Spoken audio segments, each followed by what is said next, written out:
നമസ്കാരം, പ്രവാസി മലയാളിയിലേക്ക് സ്വാഗതം.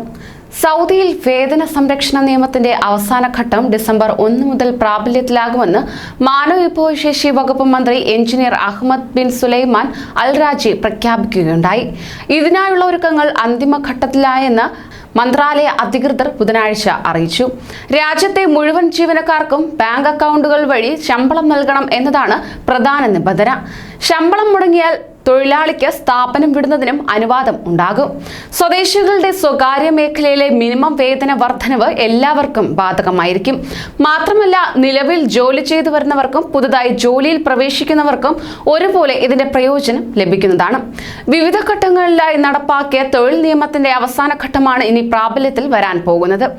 സ്ഥാപനത്തിൽ 1 മുതൽ 4 ജീവനക്കാർ വരെയുള്ള സ്ഥാപനങ്ങൾക്കും ഈ ഘട്ടത്തിൽ നിയമം ബാധകമാകുന്നതാണ്. ഡിസംബർ 1 മുതലാണ് പ്രാബല്യത്തിൽ വരുന്നത്.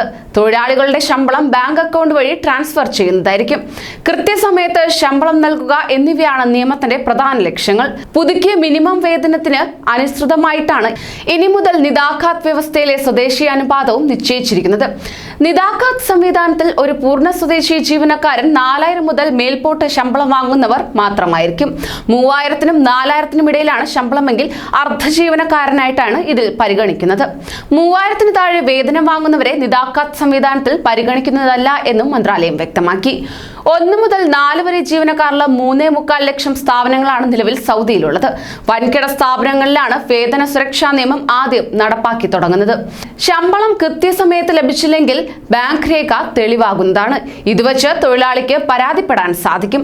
തുടരെ ശമ്പളം വൈകിയാൽ തന്നെ സ്പോൺസർഷിപ്പ് മാറാനും തൊഴിലാളിക്ക് സാധിക്കുന്നതാണ്.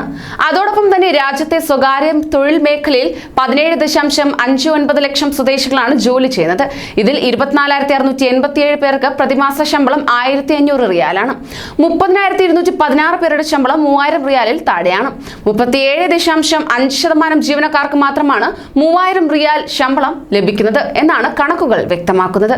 ഈ നിയമം പ്രാബല്യത്തിൽ വന്നാൽ തന്നെ പ്രവാസികൾക്ക് തങ്ങളുടെ അവകാശങ്ങൾ ഉടനടി നേടിയെടുക്കാൻ സാധിക്കും. കൂടുതൽ പ്രവാസി വാർത്തകൾക്കായി ഈ ചാനൽ സബ്സ്ക്രൈബ് ചെയ്യൂ.